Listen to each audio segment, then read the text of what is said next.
மேஷம் ராசி அன்பர்களே, இனிய வணக்கம். உங்கள் வாழ்க்கையில காதலை விட கண்ணீரை அதிகமாக தந்த உறவு உங்களுடைய வாழ்க்கைக்குள்ள மட்டுமே தான் இருக்கும். நீங்கள் அனைவரையுமே உண்மையாகவும் நேர்மையாகவும் காதலிக்கக்கூடிய ஒரு நபர்கள் தான்.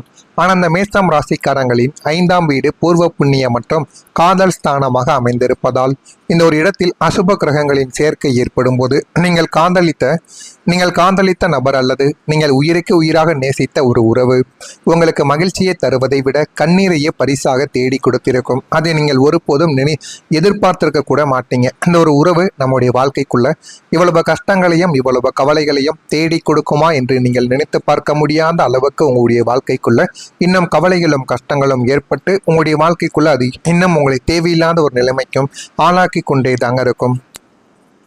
உங்களுக்கு மகிழ்ச்சியை தருவதை விட கண்ணீரை இது பரிசா தந்திருக்கும். நீங்க உயிருக்கு உயிரா நேசித்த உறவு அது உங்களுடைய காதல் உறவாகத்தான் நிச்சயமா இருக்கும். அந்த காதலித்த நபர் அல்லது நீங்க உயிருக்கு உயிராக நேசித்த ஒரு உறவு அவர்கள் உங்களை விட்டு ஏமாற்றி விட்டு செல்லும் பொழுதோ, உங்களிடம் இருக்கக்கூடிய தேவைகளை மட்டும் அவர்கள் பயன்படுத்தி விட்டு உங்களுடைய வாழ்க்கையை விட்டு செல்லும் பொழுதும் உங்களுடைய மனதுக்குள்ள அவ்வளவு கவலைகள் அவ்வளவு ஏமாற்றங்கள் எல்லாம் உங்களுக்குள்ள நடந்து கொண்டே தாங்க இருக்கும். நீங்க மற்றவர்களோடு ஒப்பிட்டு பேசி உங்களுடைய சுயமரியாதையை காயப்படுத்துவது போன்ற செயல்களால் நீங்கள் தினமும் மனதிற்குள் அழுது தீர்த்த ஒரு நபர்களும் நீங்களாகத்தான் உங்களுடைய வாழ்க்கைக்குள்ள இருப்பீங்க. அழுது தீர்த்து அது இன்னமும் உங்களுக்கு கவலைகளையும் கஷ்டங்களையும் தேடி கொடுத்து கொண்டு அந்த ஒரு நபரை மறக்க முடியாமலும் அவர்களை நினைத்து அழுது புலம்பிய நாட்களும் உங்களுடைய வாழ்க்கைக்குள்ள தினசரி இரவுகளாகத்தான் இருக்கும். இந்த உறவில் ஏன் தான் இணைந்தோம் என்று நினைக்கும் அளவிற்கு உங்களை மன ரீதியாக சித்திரவதைக்கு உள்ளாக்கி இருக்கக்கூடிய உறவும் உங்கள் வாழ்க்கையில அதுவாகத்தான் இருக்கும். இறுதியில் உங்களை ஏமாற்றிவிட்டு அவர்கள் மட்டும் சந்தோஷமாக இருப்பது போல உங்களுக்கு தோன்றும். ஆனால் பூர்வ புண்ணியஸ்தானம் சுத்தமடையும் போது உங்களை அளவைத்தவர்கள் உங்களுடைய அன்பின் அருமையை உணர்ந்து வருந்தும் நாளானது நிச்சயமாக வந்துவிடும். ஆனால் உங்களை உணர்ந்து கொண்டு உங்களை தேடி மீண்டும் வந்தார்கள் என்றால் அந்த ஒரு உறவை நீங்கள் ஏற்றுக்கொள்ளாமல் இருப்பதுதான் அது உங்களுக்கு போதுமான அளவுக்கு நன்மைகளை தேடி கொடுக்கும். நீங்கள் உங்களுடைய வாழ்க்கைக்குள்ள துரோகம் செய்த நபர்களை எல்லாம் ஏற்றுக்கொண்டு வாழ்க்கைக்குள்ள ஒரு இடம் கொடுக்கும் பொழுது உங்களுடைய வாழ்க்கையை உங்களை தவறான ஒரு வழிக்கும் தவறையான ஒரு மனிதராகவும் உங்களுடைய வாழ்க்கைக்குள்ள உங்களை தேடி கொடுத்து கொண்டுமே தான் இருக்கும். பெற்றோரின் மனதை புரிந்து கொள்ள முடியாத ஒரு சூழ்நிலை உங்களுடைய வாழ்க்கையில ஏற்பட்டிருக்கும். உங்க ராசிக்கு 9ஆம் வீடு தந்தையையும் 4ஆம் வீடு தாயையும் குறிக்கும். இந்த ஒரு இடங்களின் அதிபதிகள் பலவீனம் அடைந்திருந்த காலத்தில் உங்களுக்கும் உங்களுடைய பெற்றோருக்கும் இடையே ஒரு மிகப்பெரிய தத்துவார்த்த போரானது நடந்திருக்கும். நான் சொல்வதை நீ கேட்பதா, நீ சொல்வதை நான் கேட்பதா என்கிற மாதிரியான சில போர்கள் உங்களுடைய வாழ்க்கைக்குள்ள நடந்திருக்கும். அவர்கள் உங்களுடைய நன்மையை கருதி சொன்ன விஷயங்கள் உங்களுக்கு சுமையாகவே தெரிந்திருக்கும். ஏன் இப்படி நடந்தது, எதற்காக இப்படி நடந்தது என்று தெரியாமல் அது இன்னமும் உங்களுக்கு கவலைகளையும் கஷ்டங்களையும் தேடி கொடுத்து கொண்டேதான் இருக்கும். பெத்தவங்க உங்களுடைய நன்மைகளை கருதி சொன்ன விஷயங்கள் கூட உங்களுக்கு தவறாக புரிந்திருக்கும். ஆனால் அவங்க சரியான விதத்தில் தான் கூறியிருப்பார்கள். ஆனால் உங்களுக்கு அப்பொழுது இருந்த கோபமும் அப்பொழுது இருந்த ஈகோவும் அவர்கள் சொல்வதை உங்களுடைய மனதிற்குள்ளே ஏற்றி கொள்ள முடியாமல், ஏன் நம்ம அவங்க சொல்றதை கேட்கணும், நம்ம அவங்க சொல்றதை கேட்டு நடந்தா நம்முடைய வாழ்க்கை தான் தவறான பாதையில போகும் அப்படின்னு நினைத்து கொண்டு அவர்கள் சொல்வதை கேட்காமலே உங்களுடைய வாழ்க்கைக்குள்ளே இருந்திருப்பீங்க. அது எல்லாமே உங்களுடைய வாழ்க்கையில சுமையாகவும் தெரியவும் ஆரம்பித்திருக்கும். நீங்கள் எடுத்த நல்ல முடிவுகளை அவர்கள் தப்பாக புரிந்து கொண்டு உங்களை ஒதுக்கி இருக்கலாம். அவர்களது பழைய காலத்து சிந்தனைகளும் உங்களுடைய நவீன காலத்து வேகமும் ஒத்துப்போகாமலும் ஒரே வீட்டிற்குள்ளே இருந்து கொண்டே அந்நியர்களைப் போல வாழ்ந்த தருணங்கள் இன்னமும் உங்களுடைய வாழ்க்கைக்குள்ளே இருக்கும். பெற்றவர்களிடம் கூட நம்முடைய நியாயத்தை நிரூபிக்க முடியவில்லையே என்ற ஒரு குற்ற உணர்வும் வேதனையும் உங்களை வாட்டி எடுத்துக்கொண்டு அது இன்னமும் உங்களுக்கு கவலைகளையும் கஷ்டங்களையும் தேடி கொடுத்து கொண்டே தான் இருக்கும். உங்களுடைய குழந்தைகளின் பிடிவாதத்தால் உங்களுக்கு உருவான பிரச்சனைகள் என்ன தெரியுமா? பிள்ளை செல்வத்தை குறிக்கும் 5ஆம் வீட்டில் குருவின் பார்வை குறையும் போதோ அல்லது ராகுவின் நிழலானது பதியும் போதோ பிள்ளைகளால் பெற்றோர்களுக்கு மனக்கவலைகள் உண்டாகத்தான் செய்யும். உங்கள் குழந்தைகள் நீங்கள் சொல்வதை கேட்காமல் தடி எடுத்தவன் தண்டல்காரன் என்பது போல தங்களுடைய சொந்த பிடிவாதங்களால் தேவையற்ற பிரச்சனைகளை இழுத்து உங்களுடைய குடும்பத்துக்குள்ள தேடி கொண்டு வருவார்கள். அவர்களின் படிப்பு வீணாவது, தவறான நண்பர்களின் சேர்க்கை அல்லது அளவுக்கு அதிகமான ஆடம்பர செலவுகளை அவர்கள் செய்து செய்து உங்களை தூங்க விடாமல் செய்து கொண்டும் இருப்பது. இந்த மாதிரியான தேவையில்லாத செயல்களை உங்களுடைய குழந்தைகள் செய்து கொண்டும் இருப்பார்கள். அவர்களை முடிந்த அளவுக்கு கண்டித்து வளர்த்தால் மட்டுமே உங்களுடைய சொத்துக்களையும் உங்களையும் நீங்க காப்பாற்ற முடியும். இல்லை என்றால் தேவையில்லாத பிரச்சனைகள் தான் உங்களுடைய வாழ்க்கைக்குள்ள ஏற்படும். இதெல்லாம் நடக்கிறதா இல்லையா என்பதை மட்டும் நீங்கள் கவனமாக பார்த்து தெரிந்து கொள்ளுங்கள். மறக்காம நம்முடைய ராசி பலன் சேனலுக்கு ஒரே ஒரு சப்ஸ்கிரைப் மட்டும் செய்து வைத்துக் கொள்ளுங்கள். அப்பொழுதுதான் நம்ம தொடர்ந்து பதிவிடும் வீடியோக்கள் அனைத்தும் தொடர்ந்து உங்களுக்கு நோட்டிபிகேஷனாக வந்து கொண்டே இருக்கும். வரக்கூடிய இந்த ஒரு தேதி முதல் மேசம் ராசி அன்பர்கள் வாழ்க்கையில ஒரு விடிவு காலம் பிறக்கப் போகிறது. முருகன் வழிபாட்டால் தடைகள் இல்லாமை விலகிவிடும். உங்கள் ராசிநாதனான செவ்வாயின் அதிபதி முத்தமிழ் கடவுளான முருகப்பெருமான் ஆவார். அவங்களுடைய வாழ்வில் இருக்கும் எஞ்சிய கர்ம வினைகளையும் எதிரிகளின் சூழ்ச்சிகளையும் முறியடிக்க செவ்வாயின் பலம் பெற்று இந்த நற்காலத்தில் முருகன் வழிபாடு உங்களுக்கு கவசமாகவே திகழும். இவர் உங்களுடைய அதிபதியாகிய இவரை நீங்கள் செவ்வாய்க்கிழமை நாட்களில் வழிபட்டு வரும் பொழுது அவ்வளவு நன்மைகள் உங்களுடைய வாழ்க்கைக்குள்ள தொடர்ந்து ஏற்பட்டு கொண்டுமே தான் இருக்கும். அதனால நீங்க எந்த ஒரு தெய்வத்தை வணங்குறீங்களோ இல்லையோ உங்களுடைய அதிபதியாகிய முருகப்பெருமானை மட்டும் தினசரி நீங்க வணங்கி பாருங்க. உங்களுடைய வாழ்க்கைக்குள்ள அவ்வளவு நன்மைகள் நடக்கும். சஷ்டி விரதம் இருப்பதோ அல்லது கந்த சஷ்டி கவசம் பாராயணம் செய்வதோ உங்கள் வாழ்வில் இருக்கும் அத்தனை காரிய தடைகளையும் திருமண தடைகளையும் செய்வினை தோஷங்களையும் வேரோடு அழித்துவிடும் அளவுக்கு நன்மைகளை தேடி கொடுக்கும். முருகனின் வேல் உங்கள் முன்னே நின்று உங்களை நோக்கி வரும் அத்தனை அம்புகளையும் தடுத்து நிறுத்தி உங்களுக்கு சகல காரியங்களிலும் வெற்றியை ஏற்படுத்தி கொடுக்கும். அந்த அளவுக்கு உங்களுடைய வாழ்க்கைக்குள்ள நன்மைகள் நிச்சயமா கிடைக்கும். செவ்வாய்க்கிழமையில நீங்க தீபம் ஏற்றுவதால் உங்களுடைய வாழ்க்கைக்குள்ள முன்னேற்றம் கூடும். ராகு கேது மற்றும் சனியின் தாக்கத்தால் உங்களுடைய முன்னேற்றத்தில் இருந்த திருஷ்டிகளும் தடைகளும் நீங்க செவ்வாய்க்கிழமை தோறும் நீங்கள் செய்ய ஒரு எளிய பரிகாரம் மாபெரும் பலனை உங்களுடைய வாழ்க்கைக்குள்ள தேடி கொடுக்கும். செவ்வாய்க்கிழமைகள்ல ராகு காலத்தில் துர்க்கை அம்மனுக்கோ அல்லது உங்கள் வீட்டு பூஜை அறையிலோ நெய் தீபம் அல்லது செவ்வரளி மலர சாத்தி நீங்க தீபத்தை ஏற்றி வழிபட வேண்டும். இந்த தீபத்தை ஏற்றி வழிபட உங்களுடைய ஜாதகத்தில் இருக்கும் செவ்வாய் தோஷம் மற்றும் ரத்தம் சம்பந்தமான நோய்கள் எல்லாமே தீரவும் ஆரம்பிக்கும். செவ்வாய்க்கிழமை நாட்கள்ல இந்த ஒரு பரிகாரத்தை நீங்க செய்யறதுனால அவ்வளவு சகல சௌபாக்கியமும் போதுமான அளவுக்கு குடும்பத்துல நன்மைகளும் உங்களுடைய வாழ்க்கைக்குள்ள ஏற்படும்.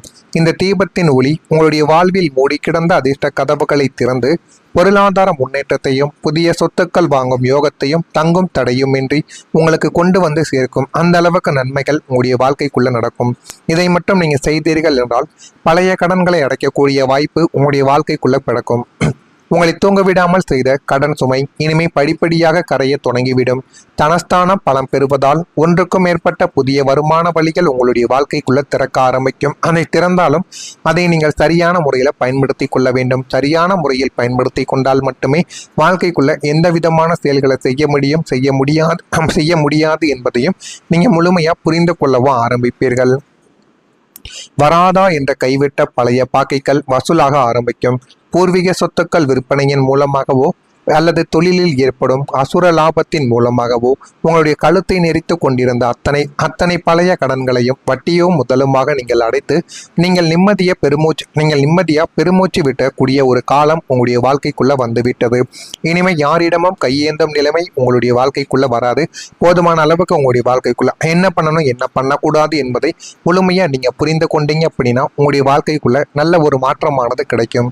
கடனற்ற வாழ்வை முக்தி என்ற நிலைமை உங்களுடைய வாழ்க்கைக்குள்ள நீங்க உணர ஆரம்பிப்பீங்க. அதை மட்டும் நீங்க சரியா பயன்படுத்தி பாருங்க. அது உங்களுடைய வாழ்க்கைக்குள்ள போதுமான அளவுக்கு நன்மைகளையும் நல்ல ஒரு பெயரையும் உங்களுடைய வாழ்க்கைக்குள்ள தேடி கொடுக்கும். இதெல்லாம் நடக்கிறதா இல்லையா என்பதை நீங்க கமாண்ட் வீலாக பார்த்து தெரிந்து கொள்ளுங்கள்.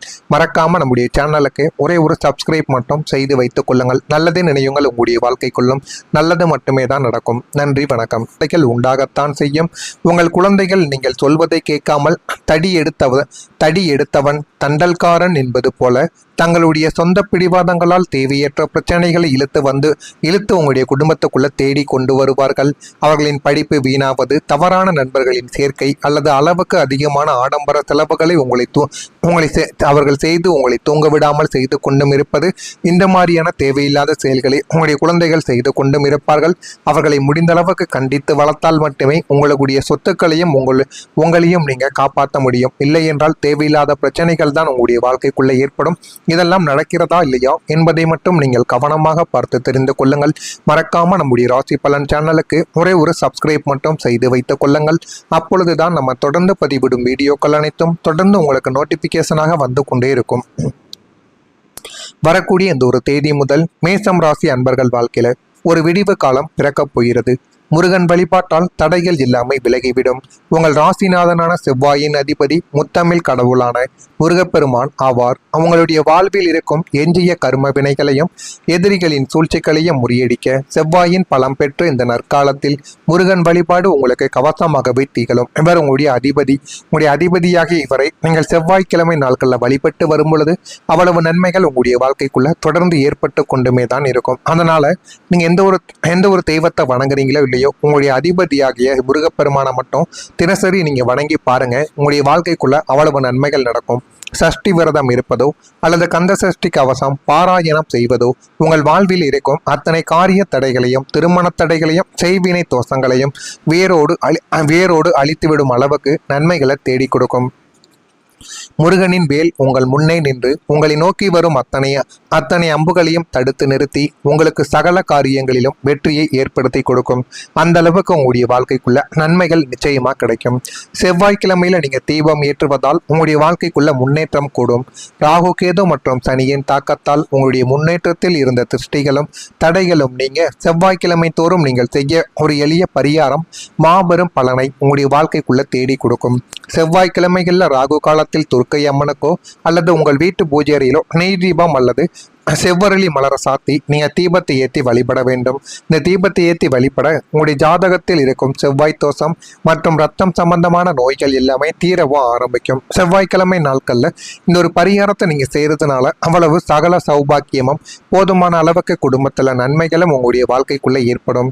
இந்த தீபத்தின் ஒளி உங்களுடைய வாழ்வில் மூடி கிடந்த அதிர்ஷ்ட கதவுகளை திறந்து பொருளாதார முன்னேற்றத்தையும் புதிய சொத்துக்கள் வாங்கும் யோகத்தையும் தங்கும் தடையுமின்றி உங்களுக்கு கொண்டு வந்து சேர்க்கும். அந்த அளவுக்கு நன்மைகள் உங்களுடைய வாழ்க்கைக்குள்ள நடக்கும். இதை மட்டும் நீங்க செய்தீர்கள் என்றால் பழைய கடன்களை அடைக்கக்கூடிய வாய்ப்பு உங்களுடைய வாழ்க்கைக்குள்ள பிறக்கும். உங்களை தூங்க விடாமல் செய்த கடன் சுமை இனிமே படிப்படியாக கரைய தொடங்கிவிடும். தனஸ்தானம் பலம் பெறுவதால் ஒன்றுக்கும் மேற்பட்ட புதிய வருமான வழிகள் உங்களுடைய வாழ்க்கைக்குள்ள திறக்க ஆரம்பிக்கும். அதை திறந்தாலும் அதை நீங்கள் சரியான முறையில பயன்படுத்தி கொள்ள வேண்டும். சரியான முறையில் பயன்படுத்தி கொண்டால் மட்டுமே வாழ்க்கைக்குள்ள எந்த விதமான செயல்களை செய்ய முடியாது என்பதையும் நீங்க முழுமையா புரிந்து கொள்ளவும் ஆரம்பிப்பீர்கள். வராதா என்ற கைவிட்ட பழைய பாக்கைகள் வசூலாக ஆரம்பிக்கும். பூர்வீக சொத்துக்கள் விற்பனையின் மூலமாகவோ அல்லது தொழிலில் ஏற்படும் அசுர லாபத்தின் மூலமாகவோ உங்களுடைய கழுத்தை நெறித்து கொண்டிருந்த அத்தனை பழைய கடன்களையும் வட்டியோ முதலுமாக நீங்கள் அடைத்து நீங்கள் நிம்மதியா பெருமூச்சு விட்டக்கூடிய ஒரு காலம் உங்களுடைய வாழ்க்கைக்குள்ள வந்துவிட்டது. இனிமே யாரிடமும் கையேந்தும் நிலைமை உங்களுடைய வாழ்க்கைக்குள்ள வராது. போதுமான அளவுக்கு உங்களுடைய வாழ்க்கைக்குள்ள என்ன பண்ணணும் என்ன பண்ணக்கூடாது என்பதை